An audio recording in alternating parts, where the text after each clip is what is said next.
Well, my faith in Ohio's restored. Copperhead congressman that was exiled to Canada is going to run for governor, and he's going to lose, as he should.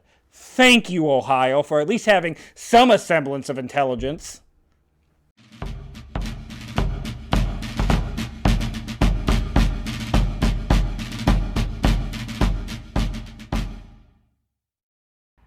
Hello and welcome to Civil War in Hindsight. I'm Lieutenant Tommy. With me as always is Prospector Johnny. And Johnny, we actually have things happen. Things happen this week. The war's not over. Okay. It's not over. There's no major battles, but things happen. So not worth record keeping then. Okay, No, just you tell don't me need what's that. going on. Johnny, on the week's going to open up on the 9th with Lee starting his Bristow campaign. Lee's goal here is to turn Meade's flank, threaten Washington, D.C., so that they can't divert more troops to the west. Problem is, Lee's also diverted troops to the west. Longstreet, still gone, still there, and so Meade largely outnumbers him. Yeah. Even with the two corps gone, like Lee is still largely outnumbered. Meade rightfully predicts that Lee is moving and already starts his own counter movements. And Trader President Davis is going to arrive in Atlanta. He apparently is on his way to see Bragg to see what the hell is going on. Like, hey, look, you had the big victory, but now what? Like, you still don't, Chattanooga is still not in your hands, so... He decided he had to do that in person? He couldn't just send a letter? I guess. On On the 10th, Lincoln is going to ask Meade, how's it now? Meade's in the report that he's pulling back to the Rappahannock and skirmishing is all along the Rapidan River as he's trying to figure out Lee's plans. He knows Lee's moving. He doesn't exactly know where Lee's moving to, so he's trying to predict. Or why. I think he knows why. But I guess, but, if you don't know where he's going, like, how can you know why he's going there? Lee's plan is to go to the Union right and attempt to get behind Meade's army. Shelby's Confederate raiders are active again in Missouri. And Trader President Davis is now with Bragg's army going, hey, Bragg, this is nice. What's you got Lookout Mountain. Tell me. I can see Chattanooga. Explain yourself. Why do we not have Chattanooga yet? I can see it.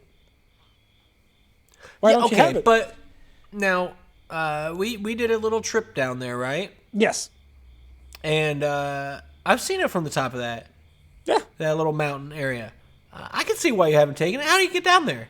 It's a climb down. It is a climb down. It's a climb down. It's more of a slide. It's something. It's steep. It's mountain. Bragg's going to go, it. hey, Hill did not fucking listen to me at Chickamauga. We could have had the entire Union army captured at Chickamauga if Hill would have moved when I told him to move. And then he didn't move again when I told him to move the second time. And he didn't move again when I told him to move the third time. It's all Hill's fault. Trader President Davis goes, okay, well, I'll take that under advisement. Throw him under the carriage. Skirmishing is going to continue on the 11th around the Rappahannock and the Rapidan rivers with, you guessed it, Johnny, you guessed it. We didn't have it last week, but can you guess where they're skirmishing? Can you guess? Is it our favorite courthouse, the Culpeper Courthouse?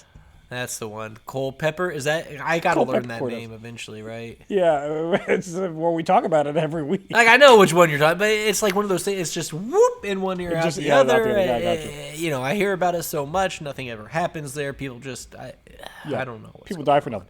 And Shelby's raids are going to actually take over Boonville, Missouri. So, yay, raiders attacking civilians because they don't know how to stand up to actual military forces. But fuck it, whatever. It is what it is. This is the war that we're in, 3 years in, that we're still never going to fucking end.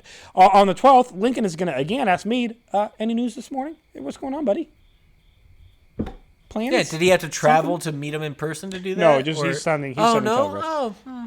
And the news is that Lee is moving northwest towards Manassas and Washington, and there's more skirmishing at Brandy Station. Again, one of those other places that... Yeah, all the time. All the fucking time. On the 13th, we're going to see Lee continuing his movements towards Manassas, mirroring the actions of his 1862 campaign. But Meade has continued to withdraw and has actually prevented himself from being cut off from Washington and has put himself in a good defensive positions. Shelby, Johnny, that stupid Confederate dirty raider, he's going to be defeated by Federal forces near Arrow Rock.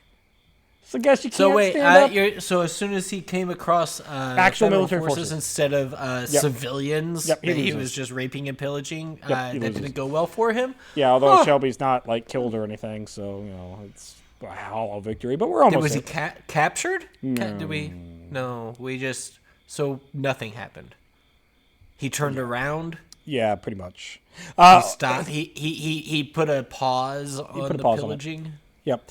That's Johnny, nice. Ohio has restored my faith in Ohio being a place where you might want to go and visit with reasonable people. No, shut up. So that's no way. Vallandingham, you might remember him. He was the congressman in Ohio who was a Copperhead. Oh, that and was caught spying for the Confederacy basically, and was exiled out of the United States. Well, he's campaigned for governor all the way up in Canada, and for the governor of Ohio, campaigning up in Canada of Ohio, and living in Canada. Luckily, loses the election. Does not win. He was gets it close beat out though? He does get more votes than you would think he would get. But he loses out to John Breaux. Vallandingham, he's still going to be up there in Canada waiting for this war to end because he's not allowed back in the United States. Confused as to how he would have been able to be the governor of Ohio, but... I assume if he became governor, it would have been I'm now a governor of the Confederate state of Ohio. Probably, yeah. Trader President Davis is going to... oh boy, would he have been on an island there. Because... yeah, it would have been a big island. On the 13th, Trader President Davis is going to allow Bragg to relieve D.H. Hill from command. Blames everything on Hill.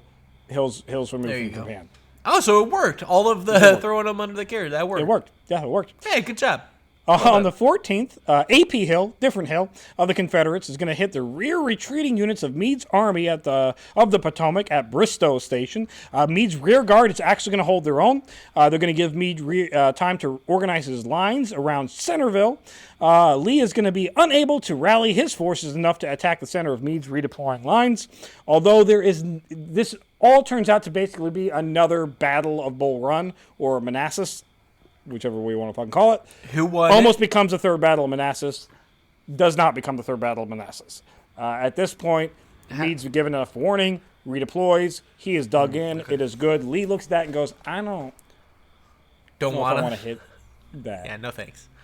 Yeah. So it does not hit that. And Johnny, the surprisingly longer week is going to end on the 15th with Lee and Meade staring at each other with the secret weapon, the Hunley, sinking for the second time. This time, it kills its entire crew, including the inventor, Hunley, who was on the boat. He said, look, I invented it. I know what I'm doing. We're good now. And it sunk again. It did not come back up, killing all 8 men. Oh, no. Oh, no. That's it for this week in Civil War in Hindsight. If you enjoy Civil War in Hindsight, check out Historic Hindsight. We talk about all kinds of fun things. Like boats sinking. We talk about the Hunley sinking multiple times, and we talk about the Edmunds Fitzgerald sinking. So if your TISM is boat sinking, we got you covered.